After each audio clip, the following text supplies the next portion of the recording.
Ethical Marxism. By Lawrence Wilde. 1998. Introduction, Marx, Ethics and Ethical Marxism. Quote, "Least of all must a philosophy be accepted as a philosophy by virtue of an authority or of good faith, be the authority even that of a people in the faith that of centuries. The proof can be provided only by expounding its essence." End quote.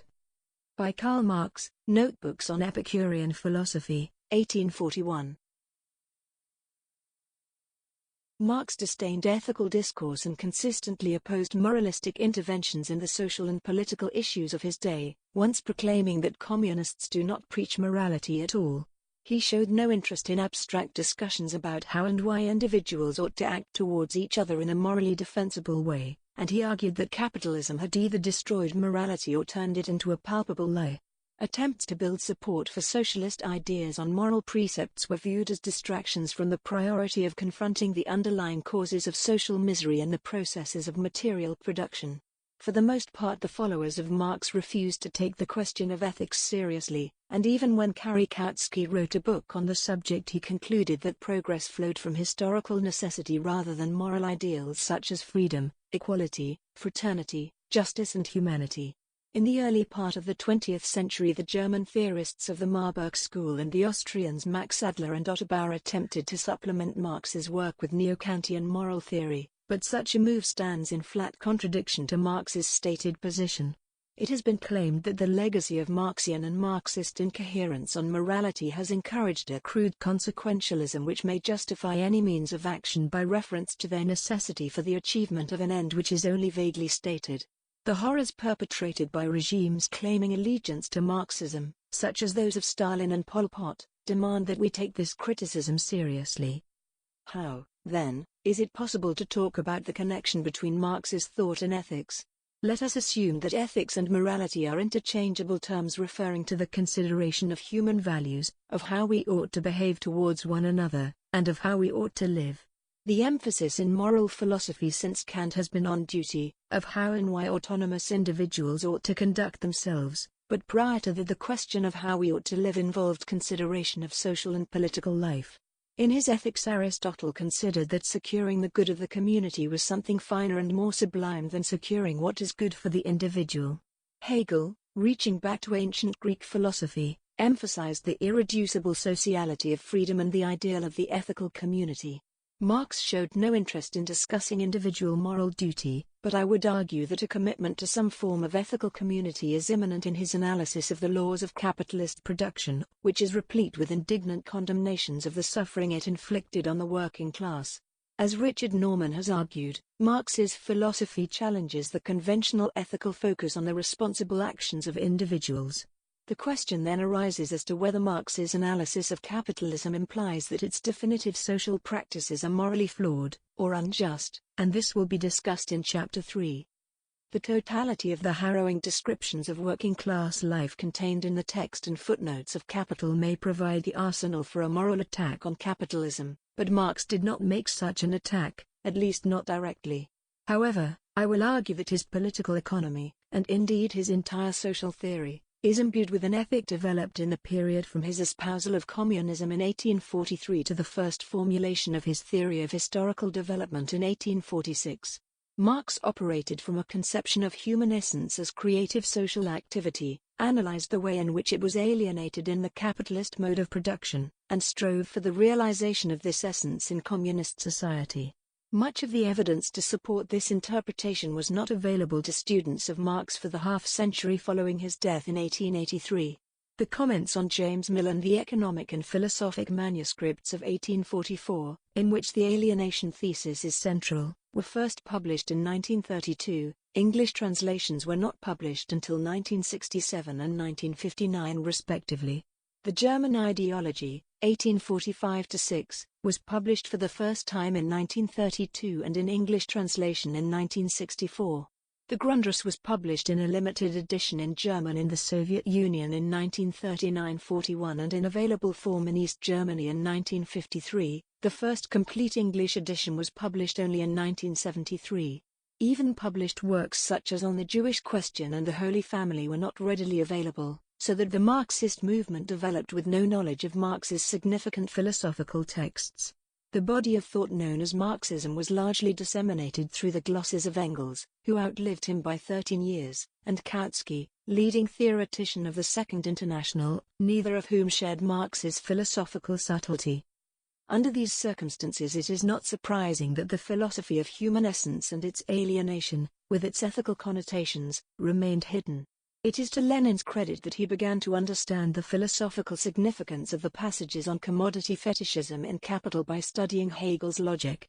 Georgy Lukács, in History and Class Consciousness, 1923, delivered a superb Hegelian reading of Marx's thought, drawing out the centrality of the alienation thesis, without seeing the unpublished early writings.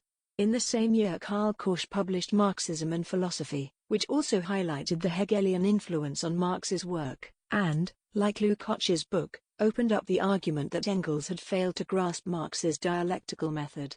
These works caused quite a stir, and the reaction of the Soviet leadership provided an early taste of how ideological heresy was to be quelled in the world communist movement.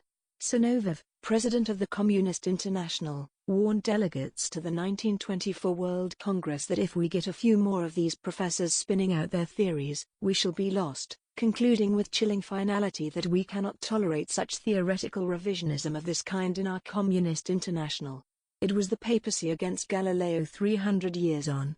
Lukács was forced to retract his position and submit to party discipline, and Korsch was expelled from the German Communist Party in 1926. The insights of Lukács and Korsch were developed by the writers of the Frankfurt School, initially by Herbert Marcuse, who, in 1930, defended history and class consciousness for its essential and inestimable meaning for the development of Marxism and also praised its polemic with Engels. As we shall see later, Marcuse was one of the first to recognize the significance of Marx's early writings when they became available, and from this period it is possible to discern a tradition within Marxism which is variously known as Humanist Marxism or Marxist humanism. Perry Anderson and J. G. Merquior have subsumed this humanist strain under the broader term Western Marxism, but this taxonomy is unsatisfactory, encompassing as it does both the structuralism of Louis Althusser and the humanism he set out to combat. Marxist humanism maintains the centrality of the alienation thesis in Marx's social theory, and its overriding concern is to develop an understanding of the changing nature of ideological domination and the prospects for its contestation.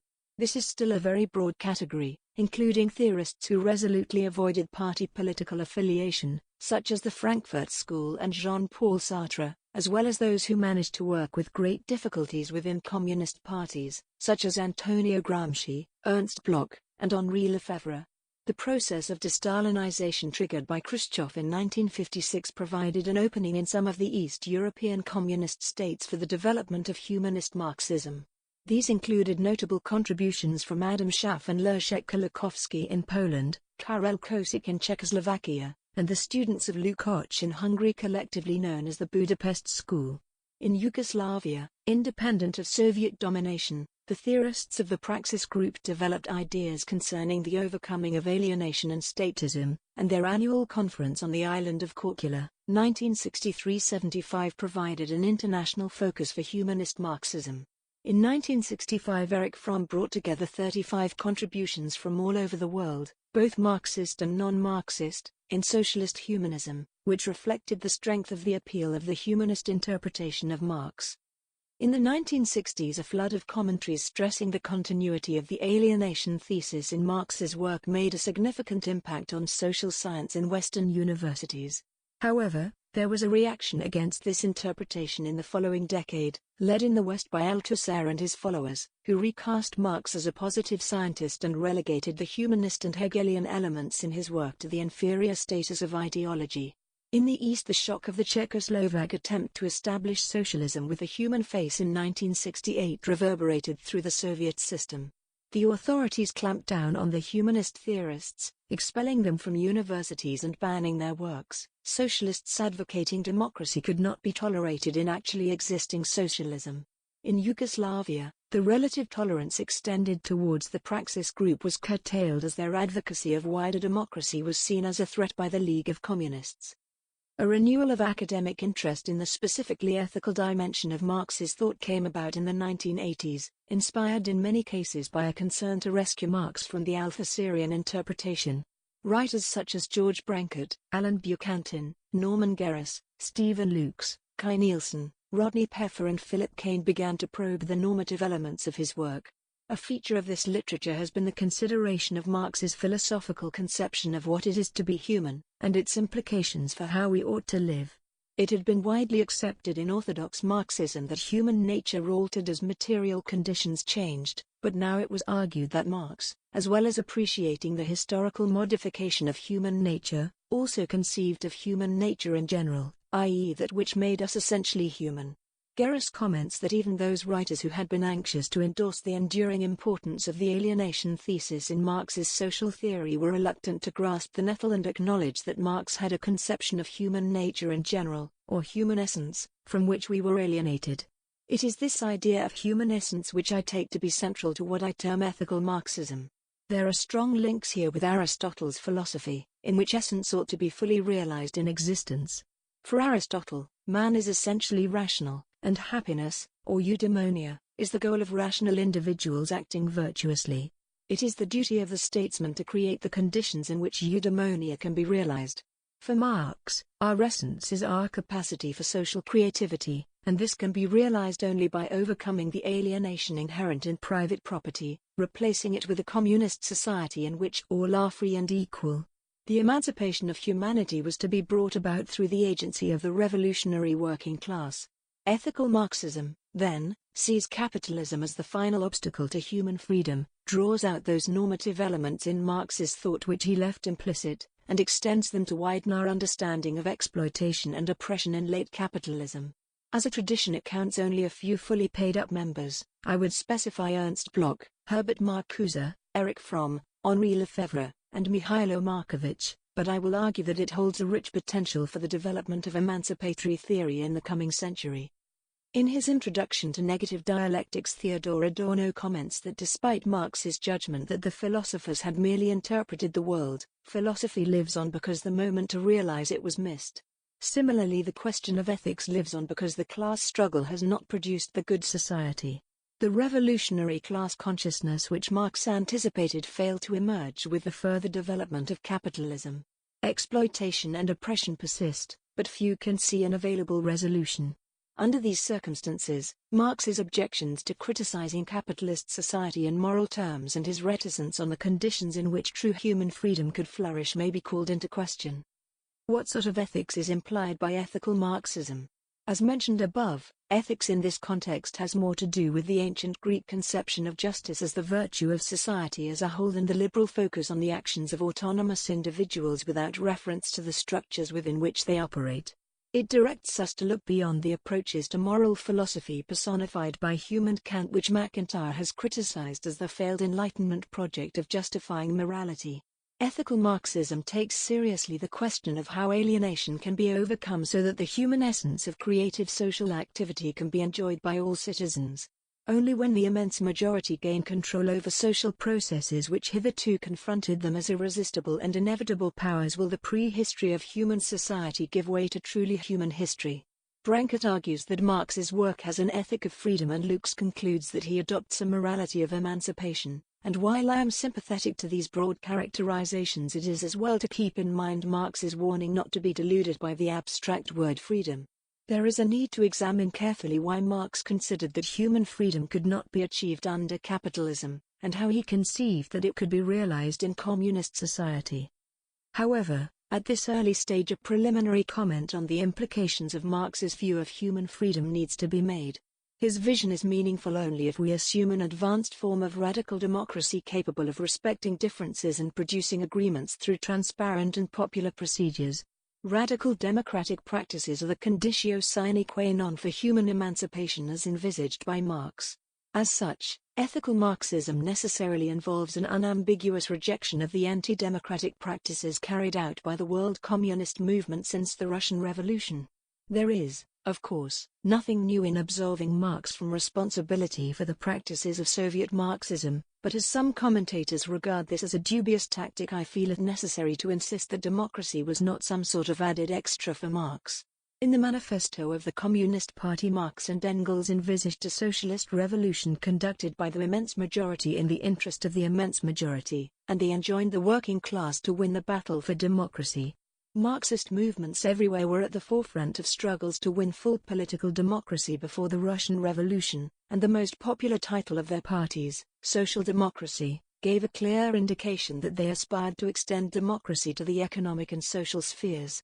It was on this understanding that Kautsky castigated Lenin after the revolution, and in view of the extirpation of democracy in the communist world, it is essential to reiterate the magnitude of Bolshevism's departure from the Marxian principle of the necessity of the self-emancipation of the working people.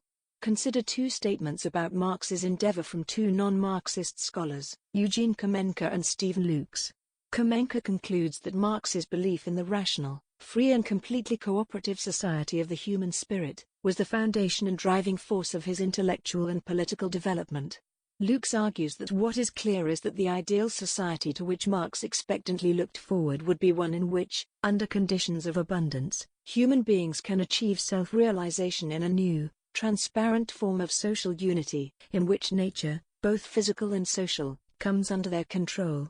If these conclusions are correct, as I take them to be, then Marx's project has to be considered on its merits rather than as the necessary source of the totalitarianism practiced in his name. The next 3 chapters deal with the ethical Marxism referred to in the title.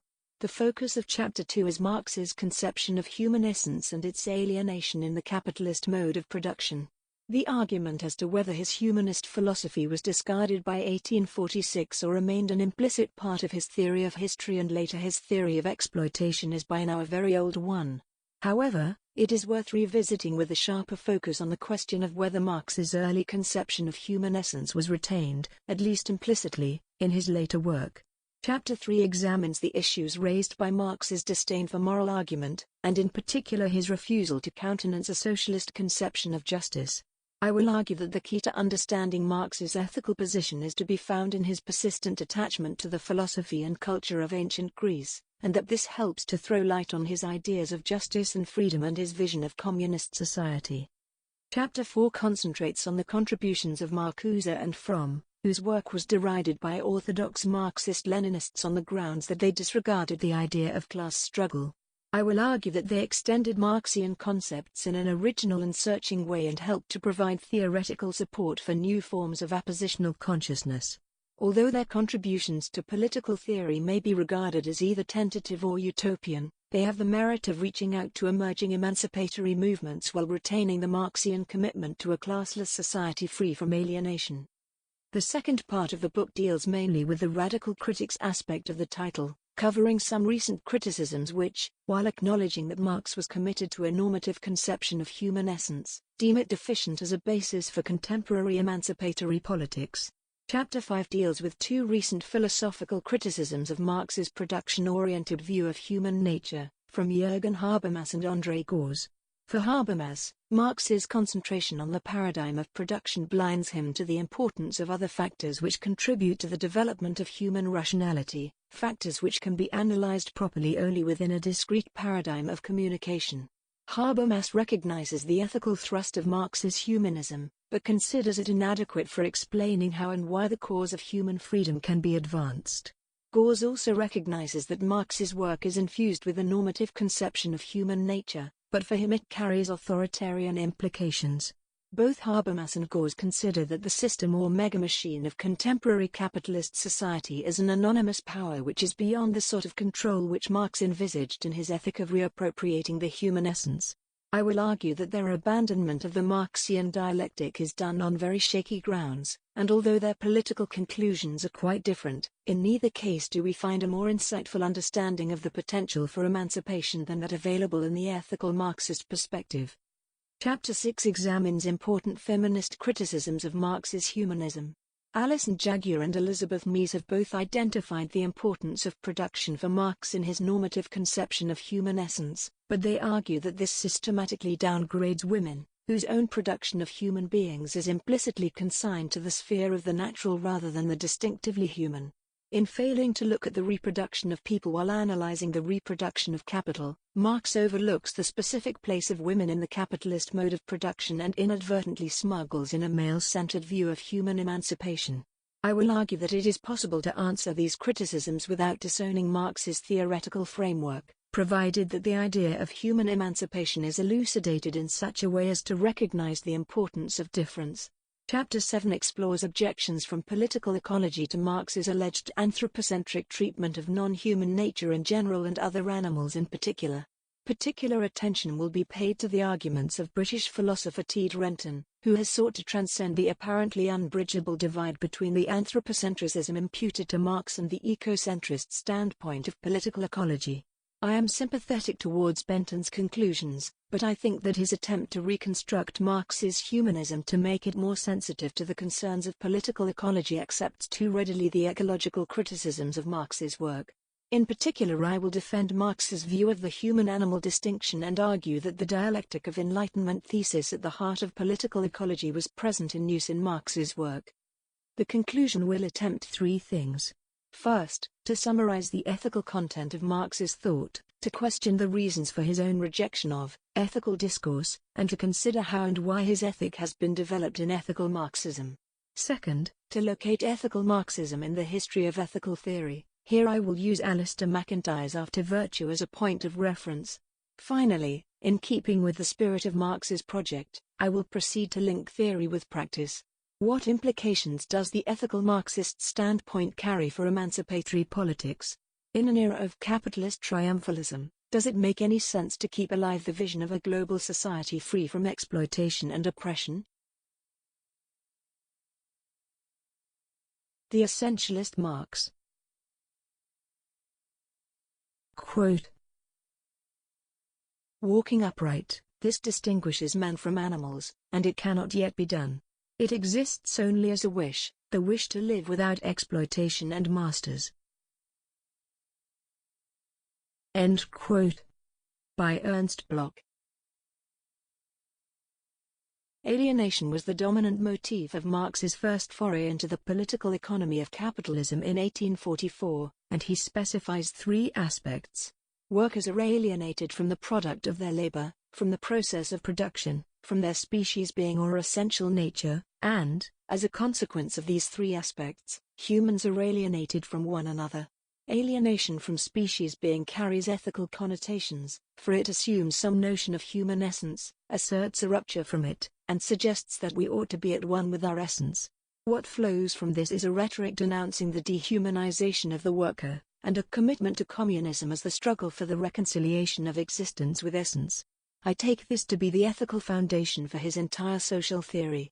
Despite the fact that he eschewed moral argument, his work is infused with a normative strain, and his goal of communist society envisions the realization of human freedom as the flowering of human cooperative potential.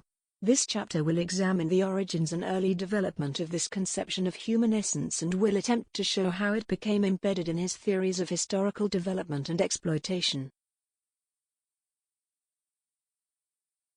The Young Marx and Human Essence. Filling in confessional questionnaires about personal likes and dislikes was a popular pastime in middle-class Victorian England, and Marx's answers give us an amusing insight into his character.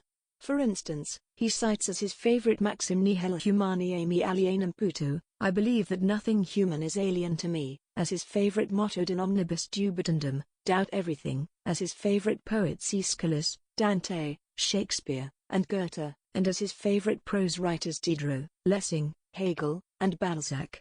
He rated servility his most hated vice. These responses present almost an ideal type of a 19th-century classically educated humanist, and in this section I will look at how this humanism was developed in his writings in the period 1843-45. Marx gave a succinct account of his intellectual development in the famous 1859 preface to A Contribution to the Critique of Political Economy, in which he admits that his university studies in philosophy and history left him at a disadvantage when it came to tackling social issues in his first paid employment as editor of the Rheinische Zeitung in 1842-43. Using the collapse of the newspaper as an opportunity to try to remedy the deficiencies in his knowledge, he returned to the study of Hegel, whose philosophy he had first got to grips with some 6 years earlier. This time he was concerned with the justification of the Prussian political system which had been causing him so many problems. He wrote a contribution to the critique of Hegel's philosophy of right, of which only the introduction was published in his lifetime. This critical re-examination caused him to conclude that legal relations or political forms could be properly understood neither within their own terms nor in terms of the general development of ideas. The origins of law and politics had to be sought in civil society, the totality of the material conditions of life, and the anatomy of this civil society was to be uncovered by political economy. This signaled the beginning of his lifetime study of capitalism, the first fruits of which were the unpublished Paris Manuscripts of 1844, including the comments on James Mill and the economic and philosophic manuscripts. Within 2 years, with the help of Engels, Marx had arrived at the overall theory of historical development which later became known as historical materialism. The two friends wrote up their attempt to settle accounts with our former philosophic conscience during 1845-46. But the manuscript of the German ideology was rejected by a publisher and they were obliged to settle for the rewards of its chief purpose, self-clarification. It is evident from Marx's own account that profound changes in his outlook occurred around 1845, and arguments have raged as to whether the Marx of 1846 retained or rejected some or all of the humanist positions adopted in the preceding years. This issue will be addressed later in the chapter. But for now let us examine how Marx developed his philosophical conception of human essence and its alienation in the early works. By the end of 1843 he had expressed his commitment to communism and even nominated the social class which would lead the way to human emancipation. In the introduction to his critique of Hegel's philosophy of right he identified the proletariat as the class with the unique capacity to liberate the whole of society through the act of liberating itself. In modern society it represented the complete loss of man, and it could liberate itself only through the complete re-winning of man. What was this man who had been lost and needed to be re-won? At this moment, Marx's humanism was heavily in the debt of Ludwig Feuerbach, who had gained renown on the strength of his critique of religion and Hegel's idealism and whose work had such an impact in radical circles in Germany in the early 1840s that Engels later commented that we were all Feuerbachians for a moment. We have on record Marx's own appreciation of Feuerbach in 2 letters, written in October 1843 and August 1844. The 1844 letter is effusive in its praise, but it also reveals that Marx, in describing Feuerbach's work as a philosophical basis for socialism, was running far ahead of the hero of the hour. It took Feuerbach a further 27 years before he declared for socialism. Feuerbach argued that the subject-object relationship in Hegel's idealism needed to be inverted. Real human beings were the authors of the world, not, as Hegel argued, the self-movement of reason. In The Essence of Christianity Feuerbach presented the personality of God as the projected personality of man, an ideological construction by humanity which arose from a deep sense of what we yearn to be. This was an inversion of Hegelian speculative philosophy in which human beings were portrayed as acting out the historical progress of spirit. The appeal to take responsibility for human authorship of the social world met with Marx's enthusiastic approval, and he shared the fashion for focusing on religion as the prime example of alienated existence. Marx wrote that religion was the fantastic realization of the human essence because the human essence has no true reality, and as long as freedom was denied, religion would persist as the sigh of the oppressed creature, the heart of a heartless world. The opium of the people. Marx wanted to discover the material basis on which human emancipation could be achieved. Feuerbach's humanism appeared to offer an exciting breakthrough, and indeed Marx's favorite maxim seems to have been lifted from Feuerbach's principles of the philosophy of the future, homo sum, humani nihil me alienum puto. Feuerbach's humanism was social, at least rhetorically, for he argued that the essence of man is contained only in the community and unity of man with man. Marx agreed that human nature was the true community of men, but he commented that workers lived in disastrous isolation from this essential nature. Marx's enthusiasm for Feuerbach waned when he realized that the latter was unwilling to advance beyond the abstract restoration of humanity to its status as subject. Feuerbach left it to time to mediate the contradictions of a deeply alienated world, rather than tackling the practical question of how the world could be changed so that humanity could express its essential freedom. The end of Marx's Feuerbachian phase is signaled in 1845 by the Theses on Feuerbach, in which he parodies the closing aphorisms of the philosophy of the future. Feuerbach's final aphorism complains that attempts to reform philosophy have changed its form but not its substance, and he calls for a new philosophy to serve the needs of mankind which is different in essence. Marx famously complains that the philosophers have only interpreted the world in various ways, and calls for us to change it. At this point we need to clarify what Marx meant by the discourse of alienation which permeates his texts of the 1843-45 period. The terms alienation, Entauserung, and estrangement, Entfremdung, may be used interchangeably as both have descriptive and normative meanings. That is to say, they involve description of a process of objectification or separation and also carry the implication that the loss of control experienced by workers wrongly deprives them of something.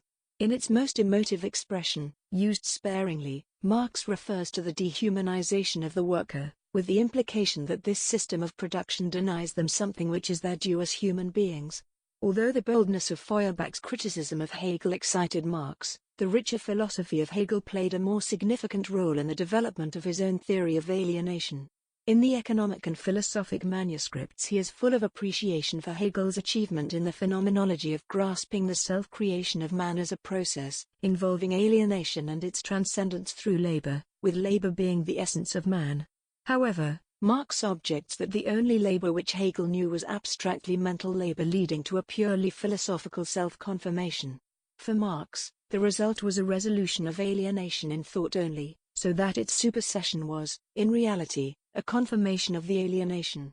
Marx's criticism turns on the formal and abstract manner of Hegel's philosophy, but if it is possible to set that to one side, what we have is a ringing endorsement of the old master. He enthused that in its depiction of alienation the Hegelian dialectic contained, albeit in a concealed and mystifying way, all the elements of criticism, already prepared and elaborated in a manner rising far above the Hegelian standpoint. The task Marx now set himself was to demonstrate the origins of the antagonistic nature of modern society and the alienation inherent in the process of production. He had little first-hand experience of the life of workers, although we know that he attended meetings of French and German workers during his stay in Paris in 1844. It is at this juncture that Engels enters the picture. Although he had first met Marx in 1842, their friendship did not begin until their second meeting in Paris in the summer of 1844.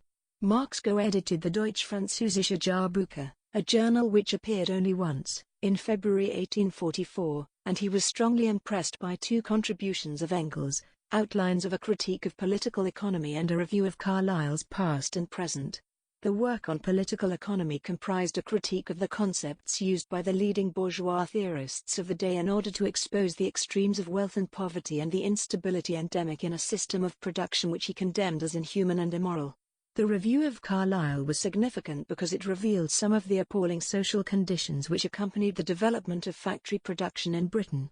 Engels extended this empirical work in his masterpiece, The Condition of the Working Class in England, written in 1844-45, which introduced Marx to many of the official sources that he used later in Capital. Engels gave Marx a glimpse of the grim reality of the emerging system, and Marx theorized its destructive consequences for the working class. Marx had already rejected Hegel's vindication of the Prussian state as a model for an ethical community. He agreed that human freedom could be realized only in a harmonious society, but he ruled out the idea that a society which preserved distinctions of social class could be made compatible with the pursuit of human freedom. In order to argue this point, and highlight the special role of the working class as the ultimate oppressed class, Marx used the concepts and forms of argument familiar to him and to the German intellectual milieu of which he was a part. In Chapter 3 I shall argue that Marx was heavily influenced by the culture of Greek antiquity, but for now let us note its significance for German humanism as a whole, as Horst Mewes has done. Quote, in the uniquely German humanist conception of the universal education of mankind, Greek antiquity serves as more than an inspiration for serenity.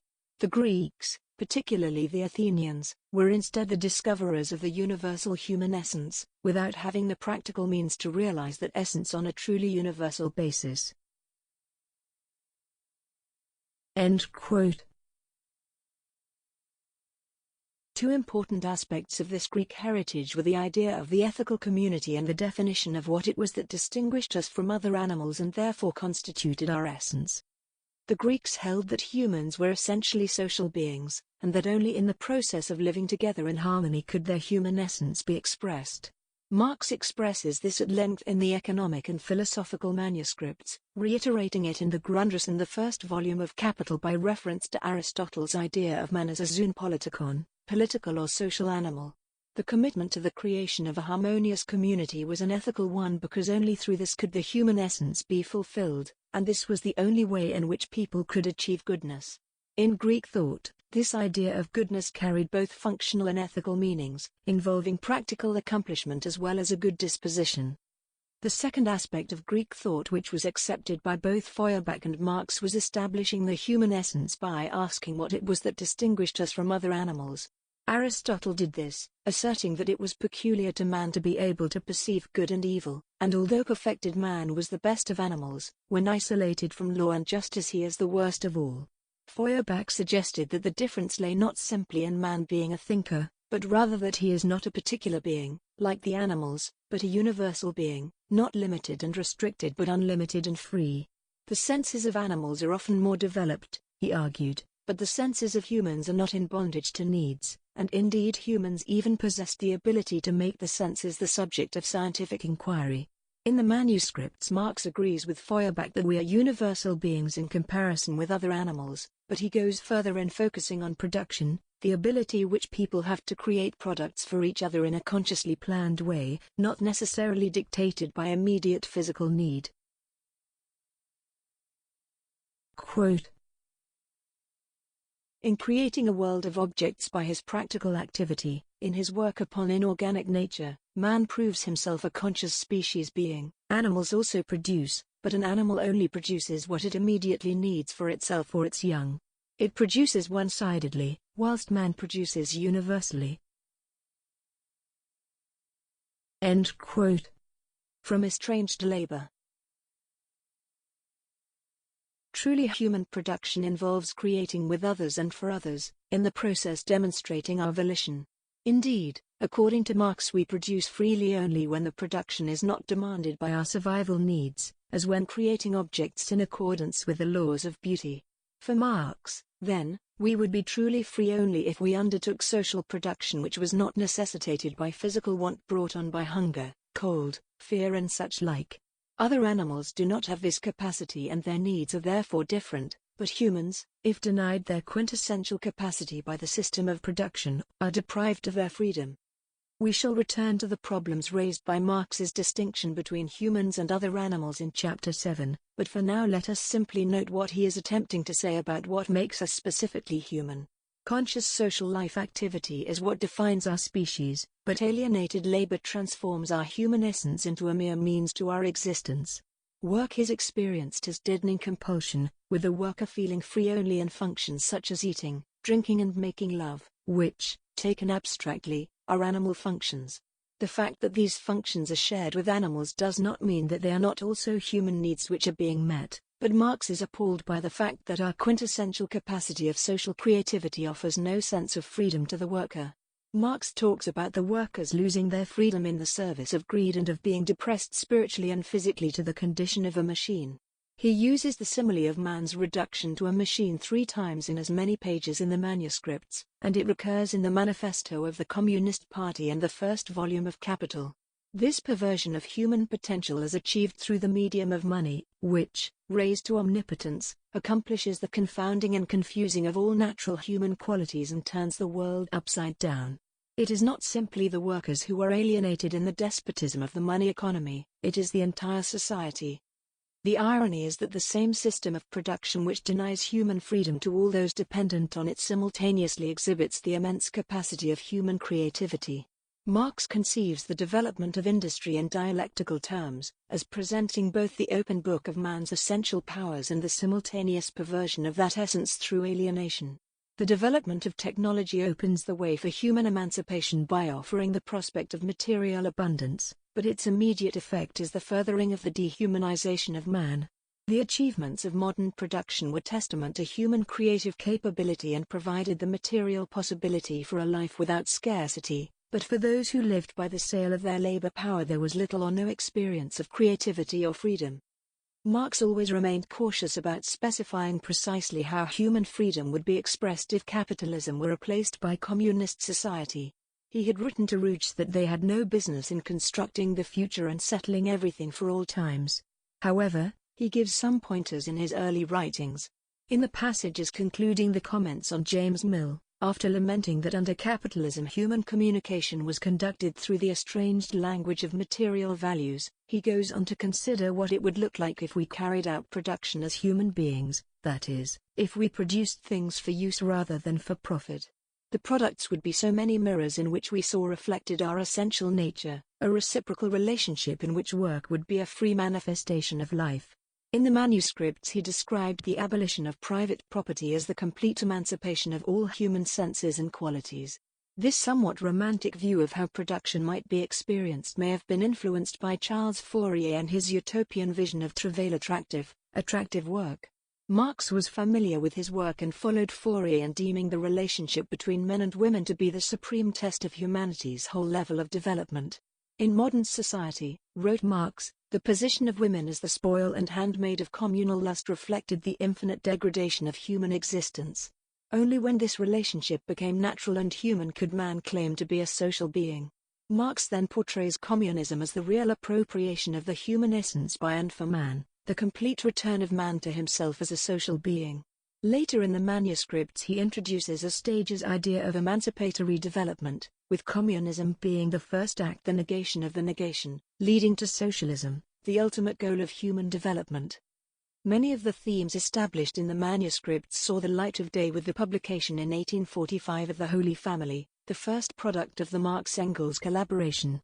Its main purpose was to criticize the end abstractions of their former associates in the Young Hegelians, now denounced as the most dangerous enemy of real humanism in Germany. The alienation theme is restated, and here it is acknowledged that the propertied class as well as the proletariat suffer from the same alienation. However, whereas the former feel strengthened and at ease with this alienation, the inhuman condition of the workers is presented as a contradiction between its human nature and its condition of life, which is the outright, resolute and comprehensive negation of that nature. Once again the plight of the proletariat is described as the loss of humanity, recoverable only by revolution which will resolve the inhuman conditions of life of the entire society. Marx goes further and claims that a large part of the French and German working class has already developed a consciousness of its historic emancipatory task. Marx also restates his view that the general position of women in society was inhuman, this time explicitly endorsing Fourier's position. In The Holy Family Marx also develops his criticism of the illusory nature of freedom in civil society. It appears to offer the greatest freedom and independence to the individual, no longer curbed by common bonds, but actually this uncontrolled surrender to the market produced a new form of fully developed slavery and inhumanity. This process of unmasking was to become central to his critique of political economy, in which he strove to penetrate the surface appearance of the exchange of equivalents in capitalism in order to expose its inexorable and socially destructive logic. Humanism in Marx's conception of history. I will now argue that Marx's conception of human essence and its alienation becomes implicit in his social theory. By his social theory I refer to his theory of historical development, historical materialism, and his theory of exploitation, the theory of surplus value. Two issues are of special interest when considering the fate of the concept of human essence. The first is the interrelation of Marx's sixth thesis of the Theses on Feuerbach, 1845, the statement most frequently cited by those who argue that Marx dropped the concept, an interpretation which has been meticulously rebutted by Gerus in Marx and Human Nature. The second issue is raised by Philip Kane, who argues for a strong ethical content to Marx's work, one which was developed early in his work and rediscovered later. According to Kane, Marx specifically rejected the concept of essence and the idea of alienation from species being in the German ideology. This interpretation contrasts starkly with those of Rodney Peffer and Gary Browning, both of whom argue that the work is rich with Marx's moral views. The sixth of Marx's theses on Feuerbach asserts that the essence of man is no abstraction inherent in each single individual, but that in its reality it is the ensemble of the social relations. It goes on to chide Feuerbach for abstracting his view of human essence from the historical process, thereby presupposing an abstract, isolated individual. Finally, he suggests that Feuerbach's view of essence reduces it to an abstract notion of species as some sort of inner, mute, general character which unites the many individuals in a natural way. In Marx's judgment, Feuerbach's conception of man is ahistorical and, as a consequence and despite his own claims, asocial. As such, Marx regarded it as inadequate to the task of constructing a theoretical framework for understanding the development of human existence and the possibility of its emancipation. In fact, the sixth thesis supports the interpretation that Marx maintained his view of the human essence of creative social activity, for it is manifested in actually existing society, an ensemble of social relations, albeit in an upside-down way. The fact that this essence is in practice denied to the mass of individuals in modern society prompts Marx to call for the establishment of human society, or associates humanity in the 10th thesis, and the injunction to change the world in the 11th. With Feuerbach, the human essence is reduced to the ideal of a shared common consciousness, whereas for Marx it has to be expressed in common practice which can transform itself into cooperative control of the world. The idea of the universal being means that we alone have a knowledge of our history, and although it is evident that Feuerbach wanted humans to claim control over that history, his theory is lacking when it comes to understanding historical development. The theses constitute a protest against the limitations of Feuerbach's contemplative materialism, but there are no grounds to infer from this that Marx rejected the idea of human essence per se. The theses on Feuerbach represent a decisive move away from the philosophical discourse which Marx had been steeped in since his school days. The criticisms which he had leveled against Hegel's idealist method were now to be extended to the whole practice of philosophy as an independent branch of knowledge. Marx's statement in the German ideology that philosophy and the study of the actual world have the same relation to one another as onanism and sexual love typified his impatience with his erstwhile intellectual milieu. From now on he was to display irritation with modes of thought which did not confront the material causes of social reality. His tone is now resolutely empirical, but not empiricist. The facts do not talk for themselves. Part 1 of the German ideology sets out a theory of historical development which was to become the theoretical framework of Marx's studies. When setting out the premises for this theory, he reverts to the question of what distinguishes humans from other animals. Quote, "Men can be distinguished from animals by consciousness, by religion or anything else you like. They themselves begin to distinguish themselves from animals as soon as they begin to produce their means of subsistence, a step which is conditioned by their physical organization." End quote. From the German ideology. Historical development is then posited as the progression of different ways of reproducing material life. At this stage he identified tribal, ancient communal, and feudal epochs of production.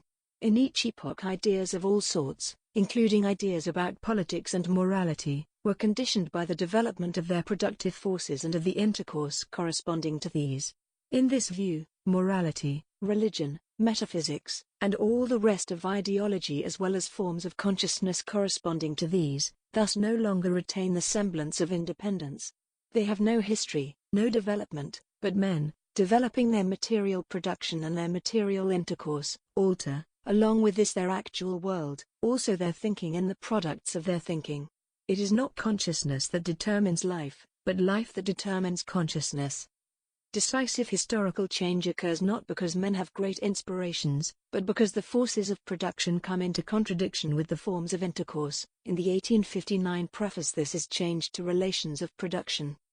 In capitalism, the particular interest is cleaved from the common interest. The socialization which takes place in production is not undertaken voluntarily, and alienation prevails.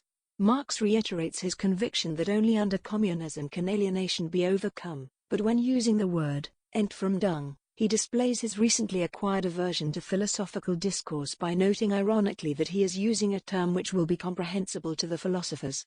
Marx argued that labor in capitalism was devoid of all self-activity, but that in communist society self-activity coincides with material life, leading to the development of individuals into complete individuals and the casting off of all natural limitations.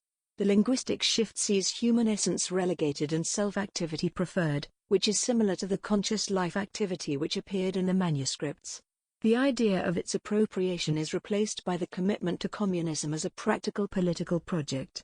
The language is altered, but the core concepts of alienation and its supersession remain. The philosophical premises have been subsumed into his social theory. Let us turn to Keynes' claim that in the German ideology Marx rejected the concept of essence as well as the idea of species being and our alienation from it. Although he provides many citations in support of this position, they all come down to instances of Marx criticizing what he considered to be the sloppy thinking of Feuerbach, Stirner, and Karl Grun, without involving a retraction of the conception of human essence set down in 1844. For example, when discussing Feuerbach, Marx was clearly annoyed by his statement that the being of a thing or man is at the same time its or his essence. For Marx, this implied that if millions of workers are angry with their living conditions and, therefore, their being does not in the least correspond to their essence, then they are obliged to quietly accept their misfortune. In Marx's view, the workers or communists think quite differently and will prove this in time, when they bring their being into harmony with their essence in a practical way, by means of revolution. The substance of Marx's point is that merely recognizing that the social world is a human creation offered little hope for those who were forced to lead inhuman lives. It pointed to the deficiency of Feuerbach's view of human essence as universal being with its emphasis on the consciousness of humans rather than their practice. The phrasing and use of inverted commas in Marx's retort reveal his conviction that the whole language of being and essence was inappropriate for exposing the causes of distress and the possibility of its resolution. But it also affirms his adherence to his earlier position in which communism was conceived as a struggle for the appropriation of the human essence. The philosophical position becomes immanent to the theory of revolutionary practice, or praxis. Part 3 of the German ideology comprises the bulk of the entire manuscript and is devoted to a detailed criticism of Max Stirner's The Ego and His Own, which was destined to have an enduring appeal to individualistic anarchists throughout the world. Once again Marx is scornful of the essence discourse in his critique of Stirner, but this is expressed in the form of detailed criticisms of Stirner's faulty logic rather than a rejection of the philosophical category per se. Marx makes it clear that he prefers communism as a practical movement to an intellectual debate over the concept of essence, but it is Stirner's misunderstanding of communism which is the real point at issue. Later, when lambasting Stirner's argument that inhumanity could be overcome by the individual rethinking his attitude, Marx complains that by doing this the inhuman being is made to disappear and there is no longer any measure for individuals. In this way the crippling and enslavement which afflict individuals in modern society were rendered by Stirner as expressions of that person's individuality. Marx was denouncing a wholly subjective view of human essence, but he was also defending the view that some notion of humanity was needed to measure the development of human freedom.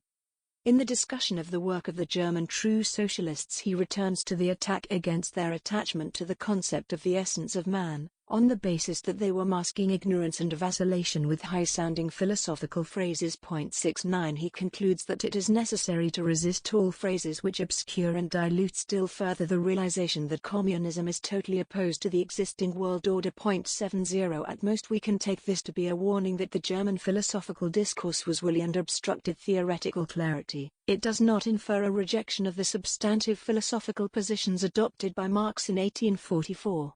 Similarly, in the circular against Krieger, written while they were working on the German ideology, Marx and Engels ridicule Krieger for his misuse of concepts such as species and community, with no implication that the concepts themselves had lost their meaning.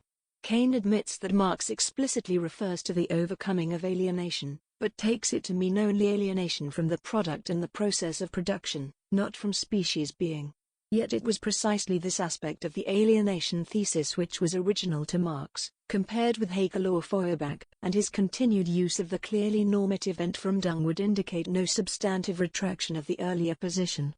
Indeed, Marx looked set to embark on an elaboration of the overcoming of alienation from species being by introducing the subject of the reshaping of men by men, but at this point the manuscript breaks off. If it is accepted that the alienation thesis in all respects is retained in the German ideology, what does this mean for our understanding of the theory of historical development which is first set down there? We are entitled to conclude that the teleology on offer is not one of the inevitable replacement of successive modes of production leading to the necessity of communist society. Marx had warned against notions of historical inevitability the previous year in The Holy Family. Quote, "History does nothing, it possesses no immense wealth, it wages no battles. It is man, real, living man who does all that. History is not, as it were, a person apart, using man as a means to achieve its own aims. History is nothing but the activity of man pursuing his own aims." End quote. From Holy Family. What we are faced with, then, is a protracted struggle for the realization of human freedom. In capitalist society it is possible to achieve political freedom, which provides the arena in which the class struggles can be fought out, holding out the promise of an end to alienation. Only in effecting the revolution against capitalism can individuals develop into complete individuals who cast off all natural limitations. The social division of labor can be abolished only by people in community. Only within the community can each individual achieve the means of cultivating his gifts in all directions, and only within the community does authentic personal freedom become possible. 76 This is, in effect, the promise of the ethical community. In the manifesto of the Communist Party, Marx and Engels describe the goal of communists to be an association, in which the free development of each is the condition for the free development of all, while in the 1859 preface the abolition of capitalism is conceived as marking the end of the prehistory of human society. Human history proper can begin only when that which defines our humanity, our social creativity, is brought under voluntary cooperative control. Ethics and exploitation. Although Marx began work in political economy in 1844, he did not publish his first book in the field until 1859, and the fully developed theory of exploitation did not see the light of day until the publication of the first volume of Capital in 1867. However, despite the years of immersion in the texts of political economy and mountains of official reports, there is strong evidence that the idea of alienation remains central to his analysis of what is going on in the exchange of commodities and the creation of surplus value. A key text for understanding the philosophical underpinnings of his analysis of exploitation is the Grundrisse, the notebooks containing draft material written in 1857-8. However, it is interesting to note a passage from Wage, Labor and Capital, 1849, in which the alienation thesis is restated in a presentation which saw Marx writing for the first time like a confident political economist rather than a philosopher in foreign territory. Labor is described as the worker's own life activity, the manifestation of his own life, but after selling his life activity to the capitalist it becomes only a means to enable him to exist. For the worker, labor has become a sacrifice of his life, a mere commodity, and life begins for him where this activity ceases, at table, in the public house, in bed. If the characterization of labor as the manifestation of the worker's life is to be more than a vacuous tautology, then Marx must mean that labor in some sense is what defines us as human beings. As we have seen, he means conscious, social labor, but in capitalist production the conscious and social aspects have been alienated. Capitalism is presented as simultaneously unfolding the creative power of humanity while denying all creative control to the direct producers. In the 1857 introduction to the Grundrisse, Marx reaffirmed the irreducible sociality of individuals, in contrast to the liberal fixation with the atomized individual. He dismissed the individualist premises of Smith and Ricardo as the unimaginative fancies of the 18th century, and argued that they were not simply attempting to offer a view of natural man but were pushing a view of the abstract individual as an anticipation of bourgeois society. Relationships between abstract free individuals were taken to be the ideal form, and so were projected into the past as something natural. Marx argued that in fact it was only in the 18th century that society as such came to be regarded by individuals as a means towards private ends.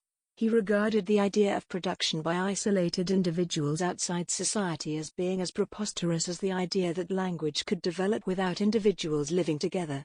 In this respect he was following Aristotle, who had written in the Politics that the man who is isolated is no part of the polis, and must therefore be either a beast or a god. Marx was not opposed to the development of individuality, although this position has often been attributed to him. Rather, he was convinced that the vast majority of people would be able to express their individuality only when we organize our production in a cooperative way, a view endorsed eloquently by Oscar Wilde later in the century. Marx sometimes referred to the civil society of market competition as the bellum omnium contra omnes, the condition of the war of each against all imputed to the state of nature by Thomas Hobbes.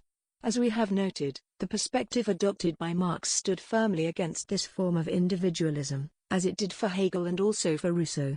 It is important to note the significance of their view of the individual as a social being, even at the risk of laboring the obvious, because the individualistic premises of classical liberal theory are deeply ingrained in Western science. For example, in a recent criticism of Darwinism in social anthropology, Tim Ingold pleads for a mode of human understanding that starts from the premises of our engagement with the world, rather than our detachment from it. He argues that social relations, far from being the mere resultant of the association of discrete individuals, each independently wired up for cooperative or altruistic behavior, constitute the very ground from which human existence unfolds. Ingold describes the implications of this view for the structure of evolutionary theory as one profound, evidently unaware that the individualistic perspective is a relatively recent one in the history of world philosophy. It was rejected by Rousseau, Hegel, and Marx, and does not figure in non-Western conceptions of our place in the world. Returning to the question of the continuity between the texts of 1844 and 1857, in a number of cases the same illustrations were used in support of identical arguments. The first chapter of the Grundrisse deals with money, and Marx repeats a quotation from Shakespeare's Timon of Athens used in 1844 to support the argument that money equates the incommensurate, thou visible God, that soldest close impossibilities. The analogy with God as a human creation which ends up controlling the creators is found in both the Grundrisse and the comments on James Mill, and money is described as an alien social power standing above them in both texts. This idea of the alien power confronting the worker is developed further in the chapter on capital, in which Marx argues that when the worker exchanges his labor capacity with the capitalist he surrenders its creative power, like Esau who gave up his birthright for a mess of pottage, a process through which his own creative power establishes itself as the power of capital, an alien power. Although there is only a single instance of Marx returning to the concept of species being, it is clear that he sees the development of exchange as both historically destructive of natural voluntary cooperation and obstructive of a higher stage of cooperation. Later in the text he talks about labor's realization being at the same time its derealization, because all the potentialities resting in living labor's own womb come to exist as realities outside it and alien to it. Marx links alienation with the historical development of capitalism as a necessary stage before human freedom can be achieved. In the chapter on money he argues that universally developed individuals exerting communal control over their social relationships were not products of nature but of history. Freedom can be achieved only by developing the conditions produced by capitalism, only after going through the universality of the estrangement of individuals from themselves and from others. For Marx it was as ridiculous to yawn for a notion of a return to natural fullness as to believe that the present complete emptiness must persist forever. In the chapter on capital he argues that the wealth and knowledge of society advance only in such a way that the working individual alienates himself, but capitalism's universal development of the productive forces also created the basis for the emergence of the universal development of the individuals. The barrier of alienation thrown up by the system is not a sacred limit because the producers can achieve comprehension of the historical process and the conviction that it can be controlled, but only at a stage when existing conditions of production are evidently dysfunctional. Perhaps our present concerns about environmental degradation provide the clearest indication that this stage has been reached, more than a century after Marx's death. He conceives real freedom, presupposing social control over the production process, as self-realization. The Grundrisse presents a picture of Marx struggling to weave his philosophic conception of human development into the concepts to be used in the analysis of how capitalism works. So, for example, alienation is explicitly linked with the creation of value. Although the analysis of the process of exploitation and its systemic reproduction is far advanced from the writings of 1844, the philosophic underpinnings are intact. Further confirmation of the philosophic commitment to the conception of what constitutes our distinctive humanity is found in Theories of Surplus Value, written in 1862, in which Marx decries the sentimental opponents of Ricardo for opposing production as the objective of life, thereby forgetting that production for its own sake means nothing but the development of human productive forces, in other words the development of the richness of human nature as an end in itself. Marx adds immediately that under capitalism this development of the capacities of the human species takes place at the cost of the majority of human individuals and whole human classes until in the end it breaks through this contradiction and coincides with the development of the individual. He was impatient with those who moralized about Ricardo's ruthlessness while failing to appreciate his scientific honesty. Without the latter it was impossible to understand the dynamics of capitalist production and identify its inner contradictions. For Marx, knowledge was power. For those who approach Volume 1 of Capital in order to extract a purely technical economic argument, the first part poses considerable problems. Even though some of the philosophic content was excised from the second edition, which is now the one almost exclusively referred to, there is still a distinctive humanist philosophy at work in the discussion of the commodity. It prompted Louis Althusser to recommend starting the book at Part 2, Chapter 4. But such an approach not only rides roughshod over Marx's intentions but promotes a division of labor within knowledge which is, I would argue, part of the problem of the world which Marx wanted to change. Marx's work begins with the contradiction between use value and exchange value, resolved by money, but resolved only in such a way that the basic contradiction was carried forward in the logic of the system.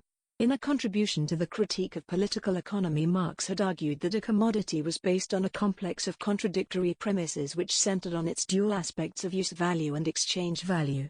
In Capital he argues that the contradictions inherent in the exchange of commodities were not abolished by the further development of the system, but merely given room to move. The section of the first chapter on the fetishism of the commodity and its secret argues that in commodity production social relations were reflected as objective characteristics of the products of labor, and the definite social relation between men themselves assumes the fantastic form of a relation between things. He likens the process to religion, where the products of the human brain appear as autonomous figures endowed with a life of their own, which enter into relations both with each other and with the human race. As in the writings of 1844, Marx describes the systematic separation of the producer from the plan, process and outcome of production, that is to say the transformation of the social process of production into an alien power. Money plays a key role in facilitating this alienated society, in which men are henceforth related to each other in their social process of production in a purely atomistic way. In substance this is a representation of the alienation thesis, despite Marx's reluctance to use the term, and later in Capital he talks about the alienation of the worker from his labor and his product and describes capital as an alien power that dominates and exploits. In an emotive passage in Chapter 25 Marx recapitulates the alienation theme and expresses the fate of the worker as a dialectical negation of creativity. Under capitalism all methods for raising the social productivity of labor result in the increased insecurity of the worker, and the means for the development of production undergo a dialectical inversion so that they become means of domination and exploitation. The worker is distorted into a fragment of a man, degraded to an appendage of the machine and tormented by the content of his labor. All intellectual stimulation which might otherwise have been found in the labor process is removed as technology is incorporated in it as a seemingly independent power. The worker is condemned to a lifetime of toil and misery, and whole families are dragged beneath the wheels of the juggernaut of capital. Capitalism presents the extremes of wealth at one pole and the accumulation of misery, the torment of labor, slavery, ignorance, brutalization and moral degradation at the opposite pole. From this rhetoric of fragmented or crippled humanity we are entitled to assume, as Fromm has argued, that Marx has a notion of a whole man, a self-realized being whose essence is no longer alienated. In a footnote in Capital criticizing Bentham's theory of utility, Marx distinguishes between human nature in general and human nature as modified in each epoch. Marx's theory of historical development presents a framework for examining how human nature is modified in the course of the production and reproduction of material life. It helps to counter conservative conceptions such as those of Hobbes, for whom men were naturally self-serving power maximizers motivated by mistrust and fear. Marxists have been unwilling to countenance a conception of human nature in general, or human essence, because to do so might be seen to be offering an equally arbitrary view of what we are really like. However, Marx does have a conception of human essence, materially grounded in our productive achievements and illustrated through the comparison with non-human animals, first set down in 1844 and repeated in the first volume of Capital. He introduces his discussion of the labor process by arguing that although humans initially labored instinctively at the animal level, through their social interaction with their environment they develop the exclusively human characteristic of conscious life activity whereby they are able to plan their work. Distinctively human activity can be viewed as collective endeavor, or creative social activity. In a famous passage he argued that although spiders produced rather like weavers, and bees built cells with greater skill than many architects, what distinguishes the worst architect from the best of bees is that the architect builds the cell in his mind before he constructs it in wax. Marx's purpose in the chapter on the labor process was to show how money was transformed into capital through the extraction of surplus value in the process of exploitation. The controlling power in the labor process shifts from the producer to capital, which he depicts as an animated monster. The formerly free individuals enter a contract which deprives the producers of the freedom to exercise the creative powers which define their humanity. Marx reverts to the humanist discourse when he conjures the image of a cooperative, planned society, in which the worker strips off the fetters of his individuality, and develops the capabilities of his species. Here Marx comes close to his 1844 expression of communism as the real appropriation of the human essence by and for humanity. An ethical foundation. The ethical question which runs beneath the surface of Marx's work concerns how we ought to live. Marx's work shows that capitalist society cannot produce an ethical community because it perverts the human essence of social creativity and prevents the development of human freedom. The prehistory of humanity has taken us to the point at which the structures which thwart human freedom can be challenged and replaced. However, to rely on moral argument would not, in his opinion, move us closer to understanding how and why successive modes of production have kept the mass of humanity in various forms of enslavement. Nor, Marx thought, would moral entreaties assist in removing the principal impediments to achieving human freedom, private property and the protective political power of the bourgeoisie. Indeed, his consistent opposition to explicitly moral discourse indicates that he considered the moralistic approach might well deflect from a full understanding of the revolutionary nature of the tasks ahead. When Marx wrote the Provisional Rules of the First International, they contained a demand that members be committed to truth, justice, and morality, as the basis of their conduct towards each other, and towards all men, without regard to color, creed, or nationality.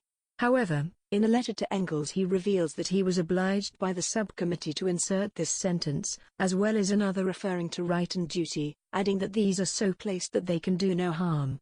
His rejection of moralizing should not deter us from identifying the ethical dimension which is immanent in his social theory.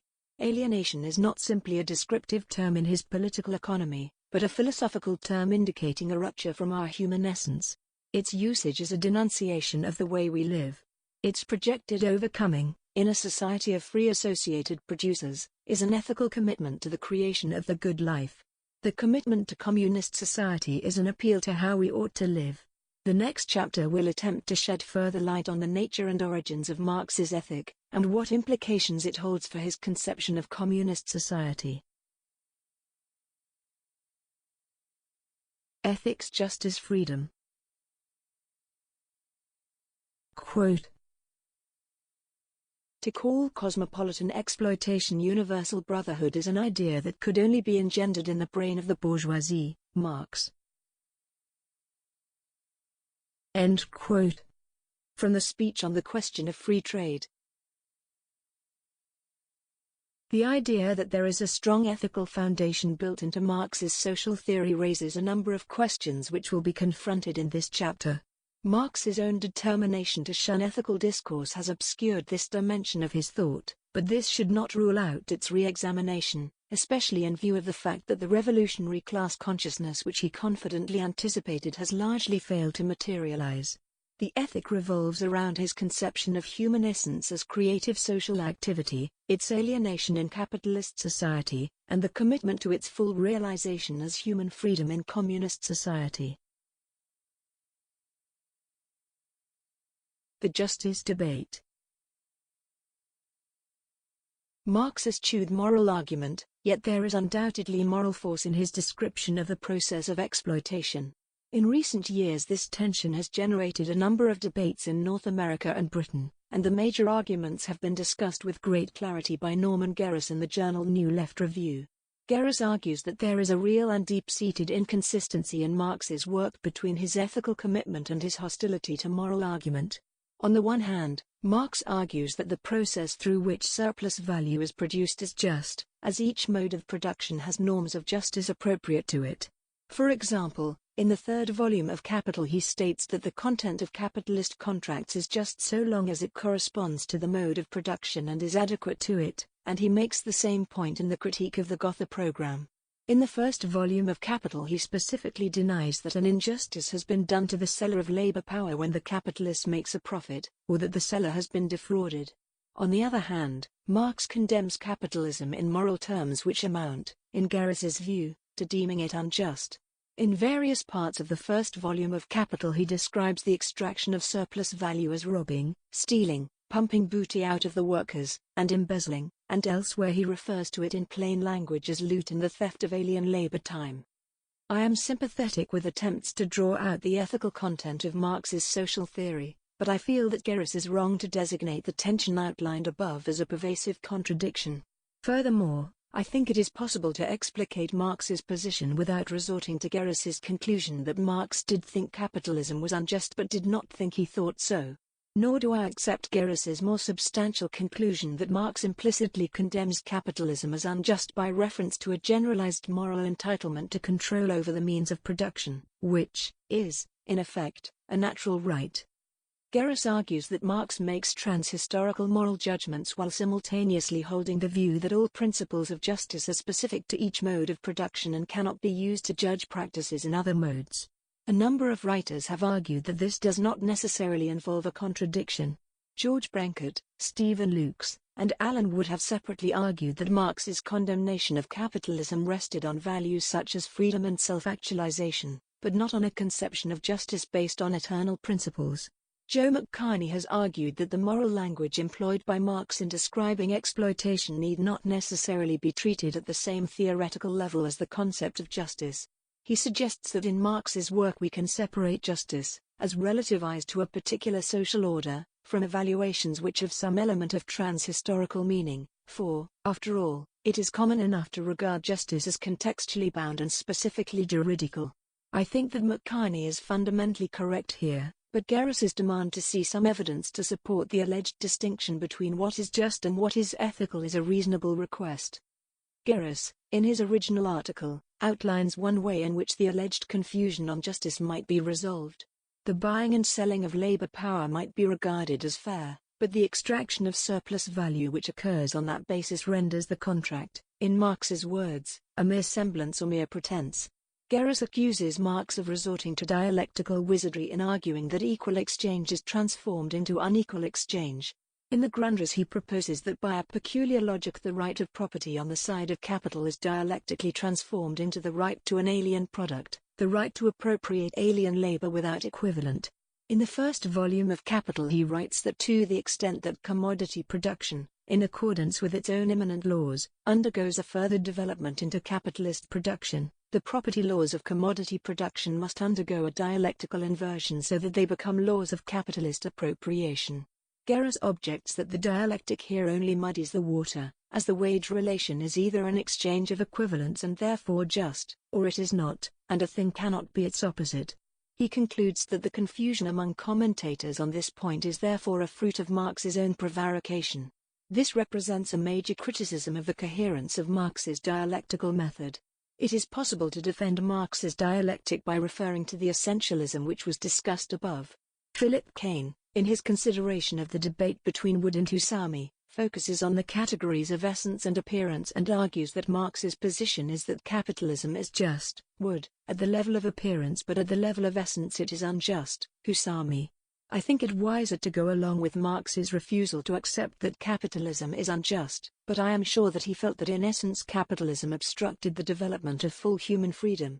What does this mean? Capitalism operates on the basis of a formally free contract involving the purchase and sale of labor power. Behind the appearance of the exchange of equivalents is the essence of exploitation.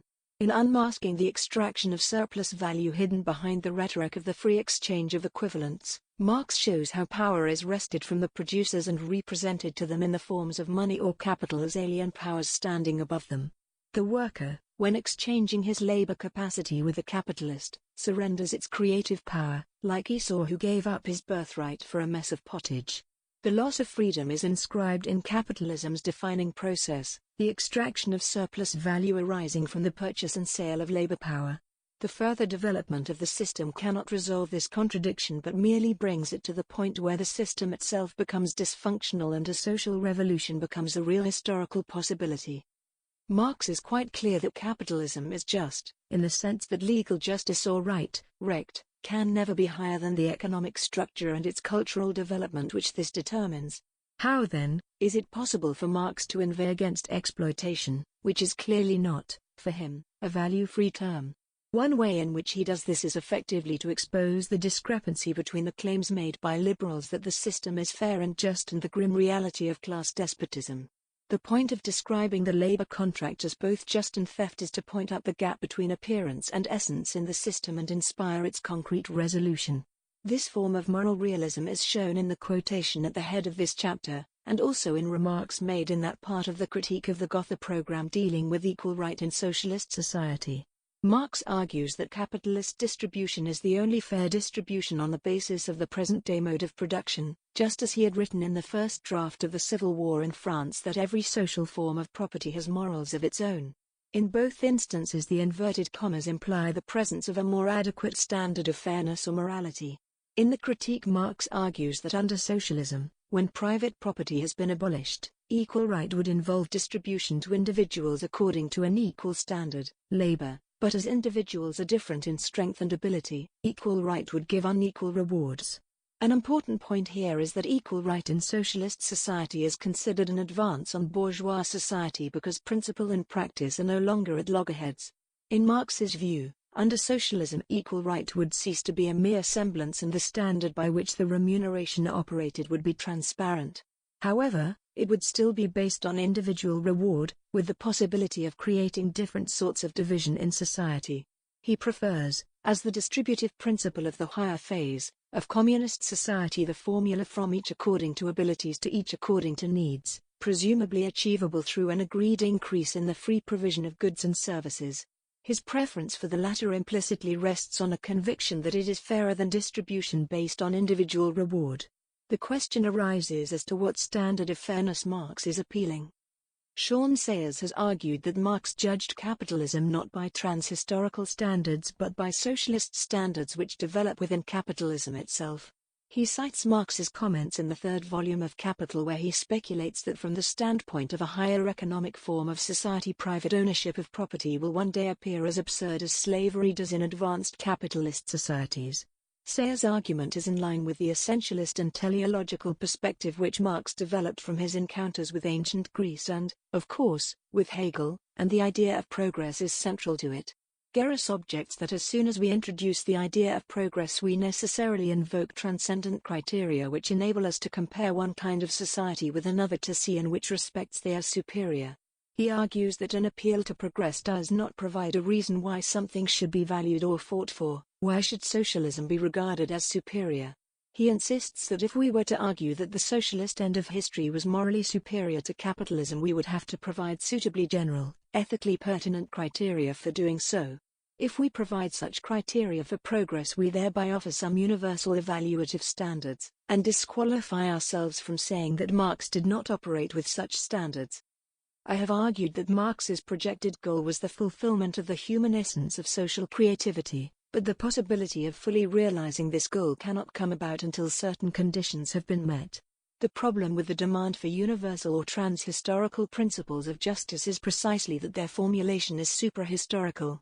That is to say, our attention is moved away from the task of examining the specific historical development of moral ideas which Marx called for in the German ideology. Sayers cites an interesting passage from the British Hegelian, Bradley, in which he talks about the dilemma between universal and relative principles. Quote, "All morality is and must be relative, because the essence of realization is evolution through stages, and hence existence in some one stage is not final. On the other hand, all morality is absolute because in every stage the essence of man is realized, however imperfectly, and yet again the distinction of right in itself against relative morality is not banished, because, from the point of view of a higher stage, we can see that lower stages fail to realize the truth completely enough. Yet, the morality of every stage is justified for that stage, and the demand for a code of right in itself, apart from any stage, is seen to be the asking for an impossibility." End quote. I think this qualified relativism is true for Marx, as well as Aristotle, Epicurus, and Hegel. To return to Geras's claim that Marx is implicitly claiming a moral entitlement to social control of the means of production, it seems to me that Marx is not doing this, but allows for and undoubtedly hopes for a time when there is such a moral entitlement. In the meantime, he snipes away at the incoherence of the liberal conceptions of liberty, equality, and fraternity. Viewing Marx as a qualified relativist certainly distances him from conventional moral theory, but his position is quite coherent. David Bakehurst has suggested that it has three aspects. First, it rejects the idea of eternal moral principles and insists that all normative codes are created and sustained by particular communities. Second, there are usually answers available to moral questions on the basis of our communal forms of practice. This helps us to understand why Marx can express indignation at bourgeois moral claims.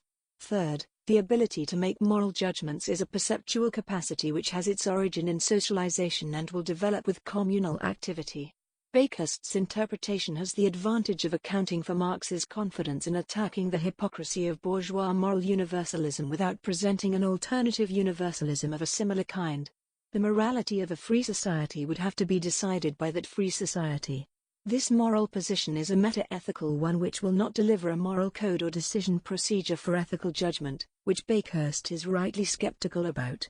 The strength of this approach is that it reintegrates ethics into the constitution of the life of the community and allows for the emergence of an ethical spirit of the sort which Marx admired in Athenian democracy. Communism as movement and ideal. In the German ideology, Marx and Engels assert that communism was not an ideal to which reality will have to adjust itself but rather the real movement which abolishes the present state of things. This position indicated their determination to come down from the secular pulpit of German intellectual socialism and get on with the business of supporting the development of the political movement. It also reflects their impatience with utopian socialism's practice of picturing the ideal society without considering how it could develop out of existing conditions. However, it can also be taken to mean that they thought that such a movement could develop without recourse to ideals. Geras, for example, chides Marx for apparently denying the role of ideals in the class struggle, in this passage from the Civil War in France. The working class know that in order to work out their own emancipation, and along with it that higher form to which present society is irresistibly tending by its own economical agencies, they will have to pass through long struggles, through a series of historic processes, transforming circumstances and men. They have no ideals to realize, but to set free elements of the new society with which old collapsing bourgeois society itself is pregnant. Geras complains that in this passage Marx denies the validity of ideals, leaving only the imminent movement, and that is that. Yet the process of setting free elements of a higher form of society implies a multiplicity of choices and wholesale transformation, and is here presented as the only realizable ideal. In other words, setting free the elements of the new society is an ideal. Written on the heels of a calamity of such enormity that it would deter all but the boldest from entering political struggle, Marx wanted to assure the oppressed that they had more than pious hopes to rely on, and that their oppressors were not omnipotent. At the end of the text on the Paris Commune, Marx writes that its martyrs are enshrined in the great heart of the working class, presupposing not only a collective subject but one with a moral purpose, fired by a collective memory. The exterminators of the commune were to be nailed to that eternal pillory from which all the prayers of their priests will not avail to redeem them. Marx was well aware that moral motivation would be crucial to the development of revolutionary consciousness, but he played down moralism so as not to deflect from developing a rigorous appraisal of the real possibilities for social change. This stance is entirely understandable in the context of the battle of ideas taking place at the time, and in his own terms and in his own time his anti-moralism was quite coherent. In the economic and philosophic manuscripts, Marx described communism as the riddle of history solved. What did he mean by this enigmatic remark?